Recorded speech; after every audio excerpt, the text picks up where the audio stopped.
Well, listener, a personal goal when starting Fungos and Fastballs, our podcast here, was to eventually have an episode on every Hall of Famer in Cooperstown.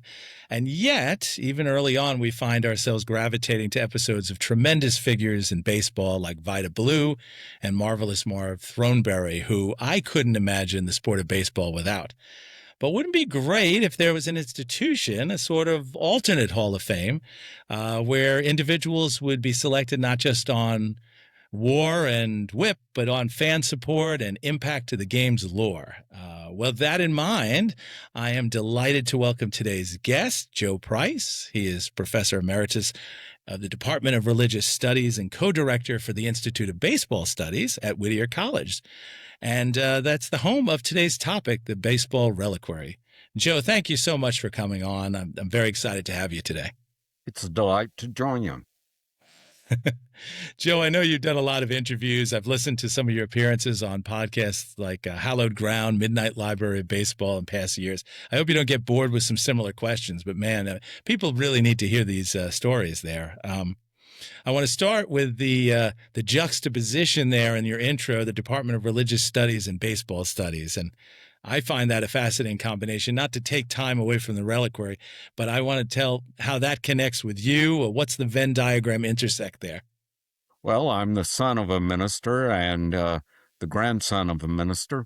So growing up and loving baseball and being immersed in a religious culture, I had to make sense of my multiple loves by basically dealing with baseball and religion and their occasional fusion and often confusion. But nonetheless, it's wonderful to have been able to have the freedom to explore it not only avocationally, but as part of a professional career.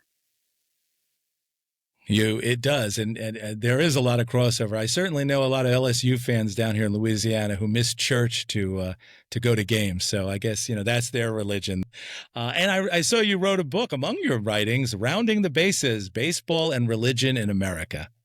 Yeah, that one was basically a compilation of various essays that I had written, and then a few that were produced specifically for the book about the multiple intersections between baseball and religion in America, from the way that players often affiliated with a particular religious tradition and wanted to express their faithfulness as a part of their public persona, but also the House of David baseball team in the early 20th century and its significance for basically baseball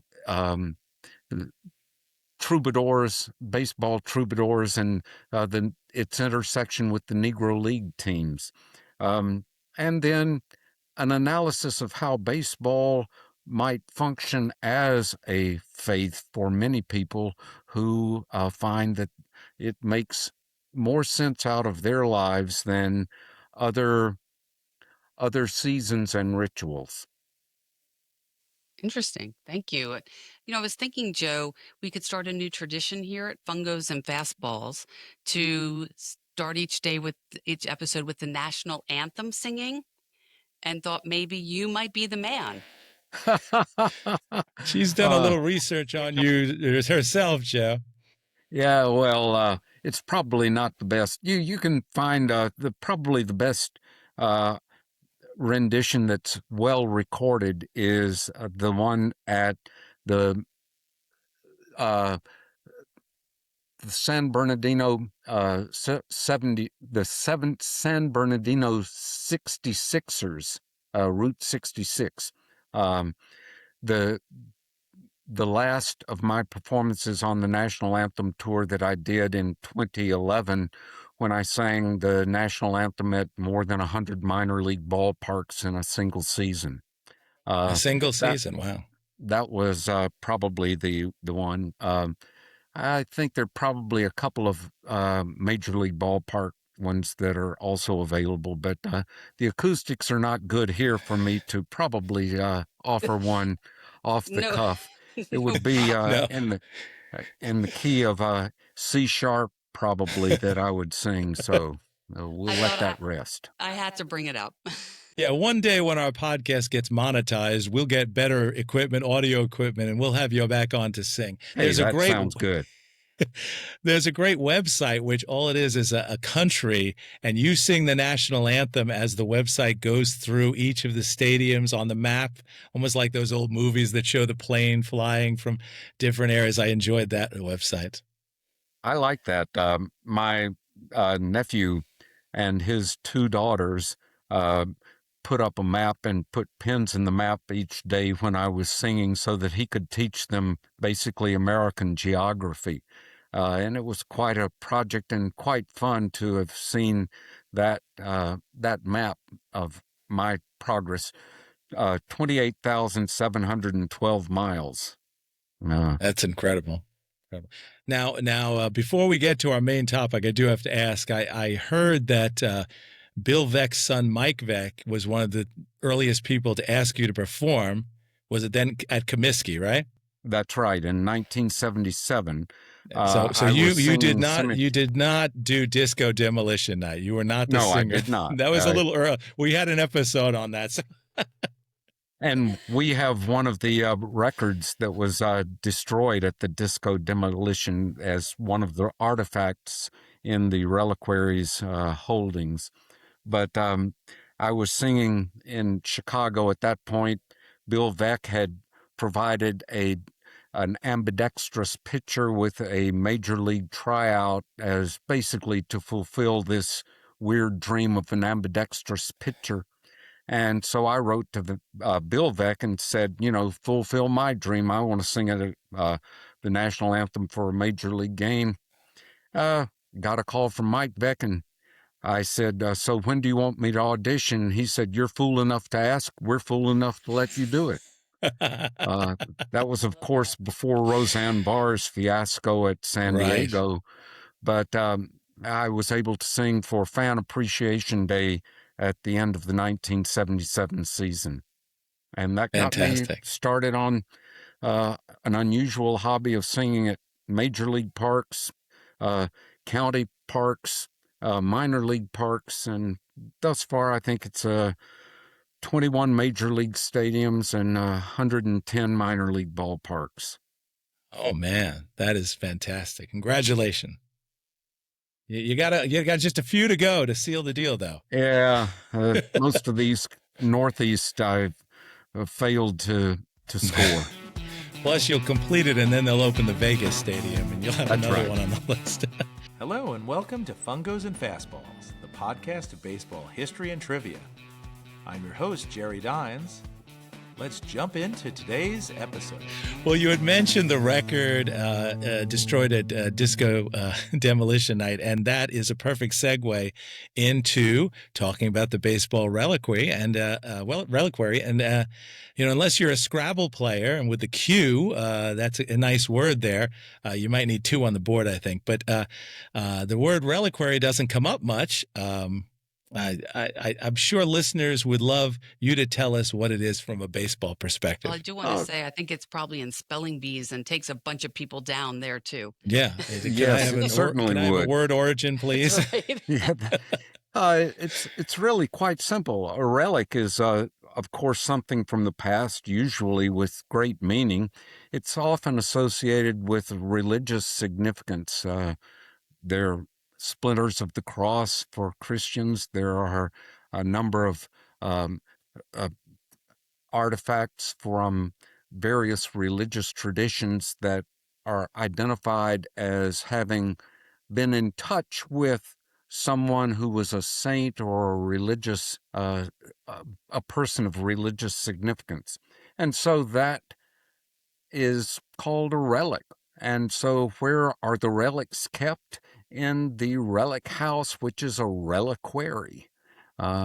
So it is not simply an invention of the baseball reliquary. It is a very fine word that is used throughout a number of religious traditions to identify where the significant mementos of faith are kept for their tradition. Again, that connection between religion, but you weren't there at the very start of the Baseball Reliquary. That was back in what, 1996 or 97, I believe. yeah. I was not there until about 2007 or 8 when the 40th anniversary of the publication of Ball 4 was featured as a program, and a couple of my colleagues and I decided to attend the event of the Baseball Reliquary that was featuring Jim Bouton in person. And it was an incredibly robust affair. And we joined the Reliquary at that point. It was 10 years old. We were well into our love of baseball. And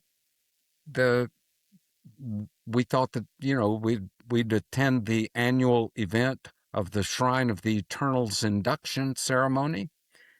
That proved to be inspirational and fun, and we decided that we'd try to connect with the Reliquary as much as possible. A few years later, the director of the Reliquary approached me about the possibility that Whittier College might become a permanent location for the Reliquary, or the Reliquary's archives, because at that point the Reliquary was basically a peripatetic museum. It was one that moved around from library to library, from exhibit hall to exhibit hall, but had no permanent home. And that's how how Whittier College and the Baseball Reliquary developed a symbiotic relationship. And it got its origins in the minds and drive of Terry Cannon, right? The originator. Yes. Terry was the founder and architect of the Baseball Reliquary, and he engineered, along with me and a couple of colleagues at Whittier College, he engineered the founding of the Institute for Baseball Studies. Very good. And I want to get into, well, why don't we get into that now? I mean, you mentioned that initially it was gathered in various places and then now all at Whittier. Do you have any favorite relics that have that strike you offhand? Of course, as a Yankees fan, I am very partial to the partially eaten hot dog that was left on a train by Babe Ruth. Now then, the provenance of that artifact is somewhat in question, as is the partially smoked cigar by Babe Ruth that was purportedly found in a brothel in Philadelphia, where he was sometimes known to have walked through the lobby. Over the phone, you told me about a wonderful donation, a baseball collection of perfect game. Yeah. Some of the podcasts have produced some unusual correspondence or responses, and one of which was contact with a person associated with a retired physician in Norfolk, Virginia, whose baseball man cave was offered to us by his widow. She was able to send us a collection of perfect game baseballs signed by every pitcher of a perfect game since John Richmond's in the mid 1880s. The collection begins with John Montgomery Ward's perfect game that was 6 days later, at a time when pitching was still allowed underhanded. But the perfect games extend for 22 thereafter, up until the one by the Yankees 3 years ago in Oakland, Domingo Germán.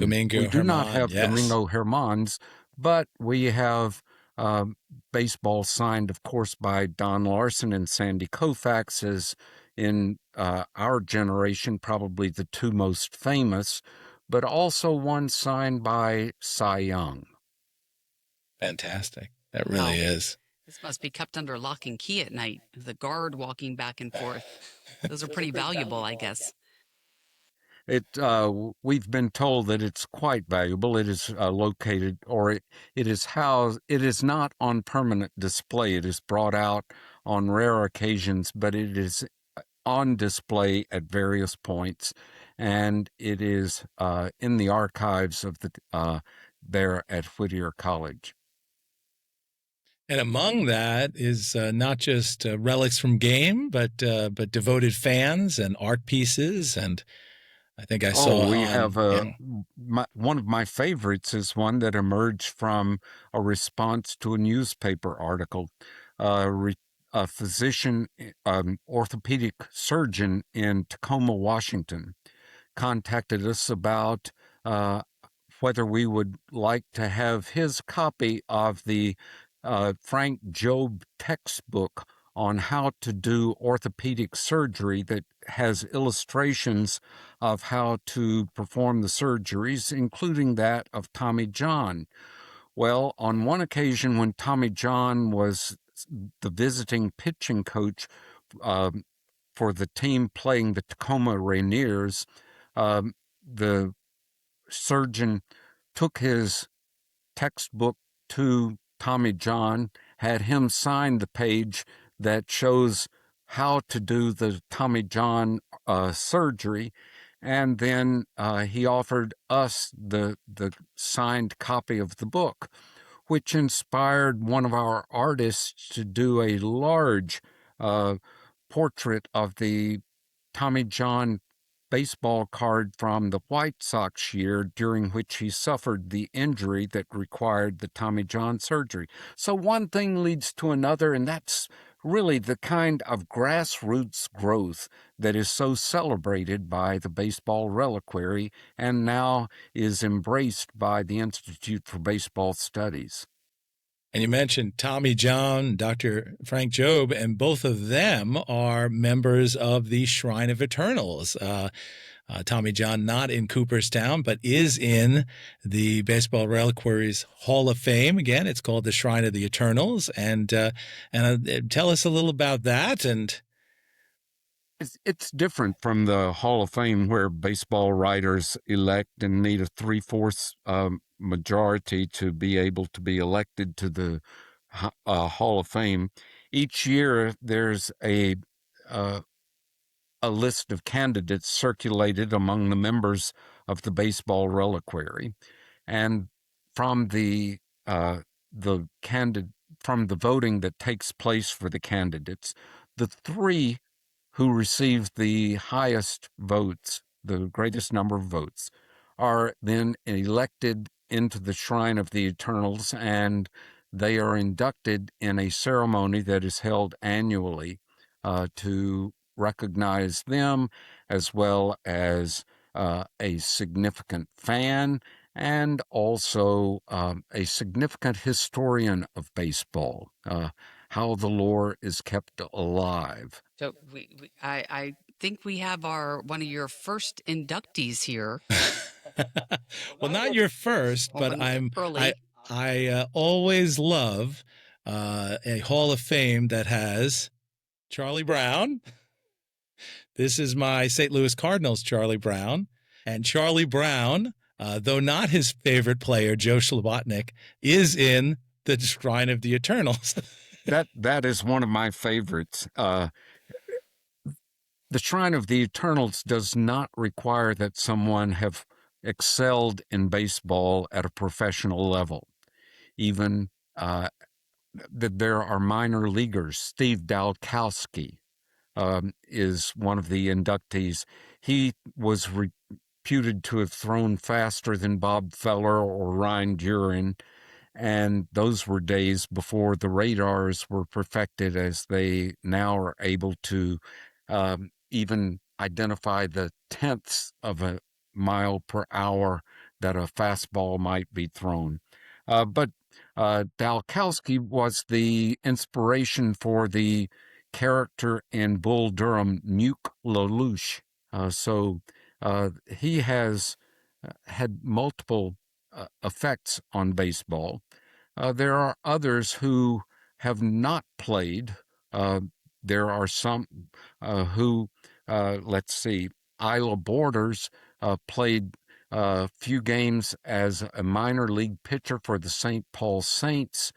She is an inductee, and ironically or coincidentally, she attended Whittier College and was the first female to pitch in an NCAA game for the Whittier College Poets. There are others who have been inducted who are also not having played the game. Sports writers are among them. I love that Sports Nancy, broadcasters. I love that Yes. Nancy Faust, the organist for the Chicago White Sox, is in there. Yes, and she played the intro to my performance of the national anthem there at Comiskey Park in 1977. She provided me with the correct key to sing it in. On the ballot this year, we have a couple of very interesting candidates, one whom I have strongly supported for the last 10 years while I've been a member, and that is Annie Savoy, the character in Bull Durham, who delivers the opening monologue that is just a wonderful riff on the spiritual significance of baseball. And this year, celebrating the 50th anniversary of the premiere of Bad News Bears, the film, the Bad News Bears as a film is a candidate for election into the Shrine of the Eternals. And as a huge fan of baseball movies, I definitely support the original Bad News Bears with good old Walter Matthau there. And I love that movie. I love all baseball movies, and we're going to highlight them, in many of them in our podcast.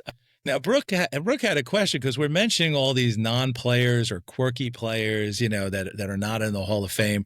But of course, people like Yogi Berra, Jackie Robinson are there. Several prominent Negro Leagues players. What were you asking, Brooke? What designates when you put someone on the ballot who is already in the Hall of Fame versus someone who's not, the Cooperstown Hall of Fame? Because I noticed there are a couple, but not everybody, of course. Yeah, like, I don't know if Stan Musial, for example, is in there, but again, yeah.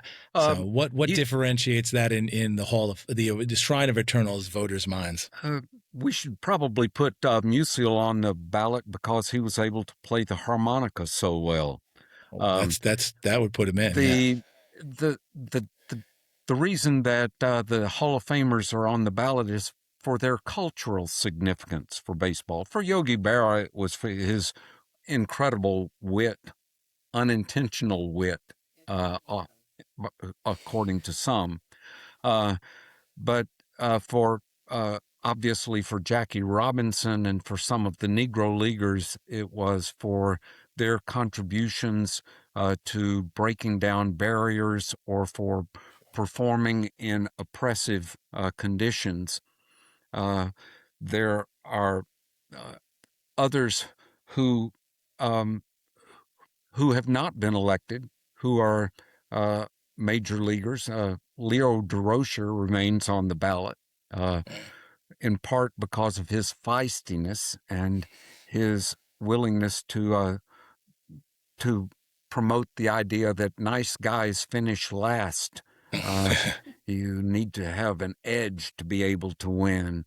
But the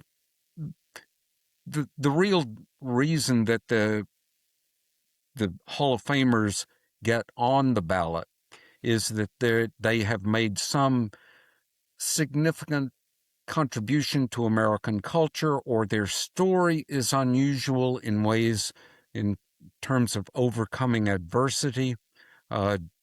Jim Abbott, the one-armed pitcher, or one-handed pitcher, was elected into the Shrine of the Eternals. Why not? Because he pitched a no-hitter for the Yankees, but because of his having overcome adversity.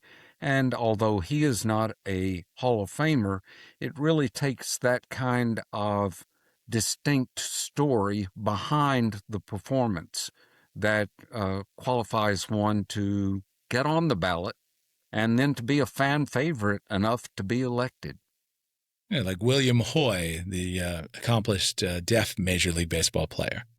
I've seen, again, there was a wonderful documentary. You can catch it on YouTube. I think Not Exactly Cooperstown, I think is the name of it. And but I've seen some of the live performances. You mentioned, live induction speeches like Doc Ellis's and Jim Bouton's. Any more recent ones that come to mind? Did Bob Costas show up for his one? I saw that he said he was the only living one of that year. So he was. He graciously sent us about a 6-minute video accepting and expressing appreciation. Kim Ng, the former general manager for the Miami Marlins and the first woman to hold such an executive position in baseball, is one of the more recent inductees, and she, like Costas, was unable to attend her induction, but was gracious in her acceptance of the award, of the recognition. Most recently, Ron LaFleur. There is the video recording of Ron LaFleur's acceptance speech, in which he just breaks down in tears and expresses appreciation, and then tries to basically elder fans not to take the road that he took through juvenile delinquency and prison, and then recovery. And what made his acceptance all the more remarkable was the fact that he flew from Florida to California for his acceptance as a double amputee. Oh, that's incredible. It really is. Yeah, and tremendous story, as you said, in Jackson State Penitentiary to a major league career. It would have been a real coup if you had gotten LeVar Burton to do the introduction, since he played him in a TV movie. We tried every angle that we could to secure that, but alas. And you have awards also for preservation of baseball history. And I love the Hilda Award, named after the famous Brooklyn Dodgers fan, who, again, we're going to do a segment on soon, Hilda Chester, with her cowbell. Yes. So her cowbell inspires the opening for the induction ceremonies each year. Rather than opening initially with the national anthem to precede the festivities, we open with cowbells ringing throughout the audience and by the MC for the day. So there's a clanging that honors Hilda at the outset. Jerry hopes if we keep doing this for a bunch more years, maybe he'll get the Hilda Award. Yeah, the Hilda or the Tony Salin Award, like 20 right? more years to go before he's deserving. Yeah, after maybe I put in 20 years of preserving baseball history on podcasts. That sounds good. We'll get back. I think I would go to that ceremony just to try and hear how many more cowbell jokes there are. More cowbell jokes. So you mentioned Whittier College's involvement in everything is housed. Can one visit there? Is it just mostly researchers interested in baseball history, or can you walk the halls? Oh, you can walk the halls, but you better walk the stairs. And I'll get to that. Okay. When Terry Cannon first proposed the idea that the college housed the archives of the Baseball Reliquary, he envisioned them being put in the archives of the college library.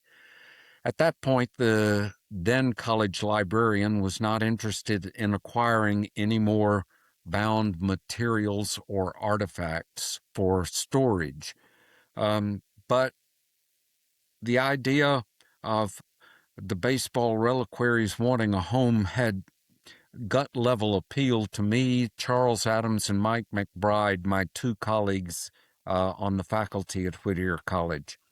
So we appealed to the administration to allow us to form, with Terry Cannon, the Institute for Baseball Studies, and to use a room on the third floor of the administration building that is accessible only by 42 stairs.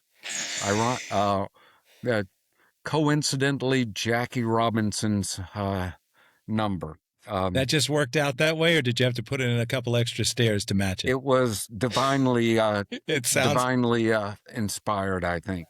But the room is ADA inaccessible, so that it was not able to be used by the college for classroom use, and it was lined with bookshelves. And initially, Charles Adams, Mike McBride, and I thought that we would basically create a resource center for students to study the significance of baseball in American culture. And so we combined our respective libraries with the library that the Reliquary had, which brought us to about 1,000 unique or distinct books. We opened with that and with a few of the artifacts and art on display in 2014, and shortly thereafter we received a gift of 500 artifacts and memorabilia from the Negro Leagues players. A collector in Sacramento delivered those to us. We started receiving books. We're now with a library of about 5,000 distinct titles, as well as the art gallery, the artifacts, the collections that we have received of Negro Leagues and perfect game memorabilia. So what started out as the desire for a resource center has become a museum of sorts as well, and it is open to the public at this point because it is staffed exclusively by retired faculty members at Whittier College who are volunteers. It is open by appointment, which we try to facilitate according to guests' schedules, but it is doesn't have regular hours at this point, although we're trying to negotiate that possibility with various levels of support from student workers as a possibility.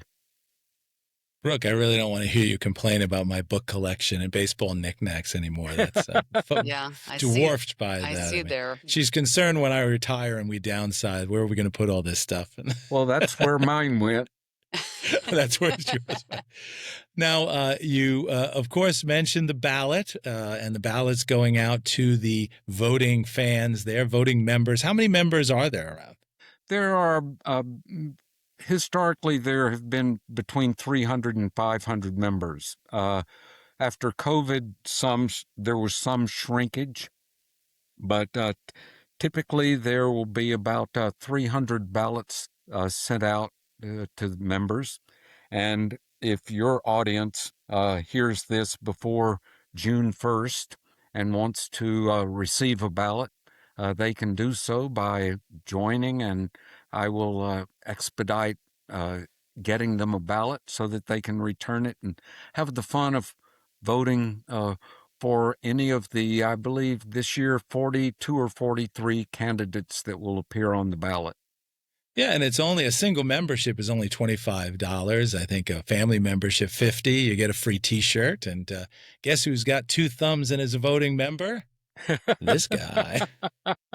And I am. And the moment I learned about the Baseball Reliquary, I think I don't know what wormhole I was in to find it, but I read about it. I kept reading about it. I said, I got to join this. This is incredible. Yeah, I'm very excited too. And you get to go to the induction, correct? Oh, yes.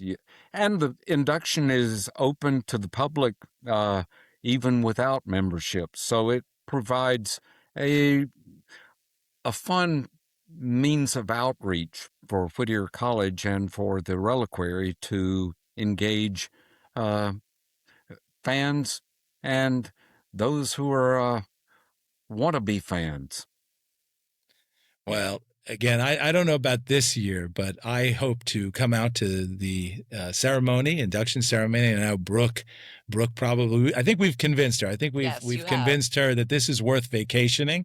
It'll allow us to continue our ballpark Well, trips. we know someone out there. We'll just stay at Joe's house. That's right. The Just- the induction ceremony this year is scheduled for November the 8th, Sunday, November the 8th, which is the first Sunday after the completion of the World Series, so that if any of the inductees are involved in World Series or Major League Baseball's final days of the season, it will be possible for them to attend if they should be elected. Well, I have a question. Before you go, since we do the podcast on history, who would be someone you would recommend we could do a podcast on? That's fascinating. I like to get the juicy stories. Jerry loves the stats and all of that. So who would you recommend we put in our lineup for podcast? Somebody who's had more fingers in baseball that we mentioned earlier, Mike Veeck. He's been the owner of some of the minor league teams. He's been an incredible promoter with promotions not quite rivaling his father's disco night, but or the Eddie Goodell stunt there in St. Louis.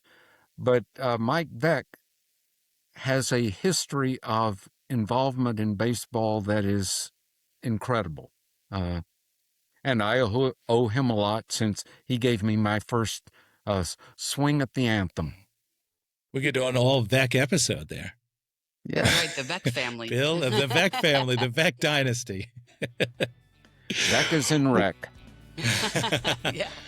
Well, Joe Price, thank you so much for joining us. We're so excited to have you out and highlight this fascinating entity that is the Baseball Reliquary. And thank you for all the listeners out there. Thank you always to Brooke, my producer and lovely wife, and thanks to all our listeners. We hope you'll keep listening. Like us on your favorite podcast platform. This is Jerry Dines, going back to the locker rooms with Fungos and Fastballs.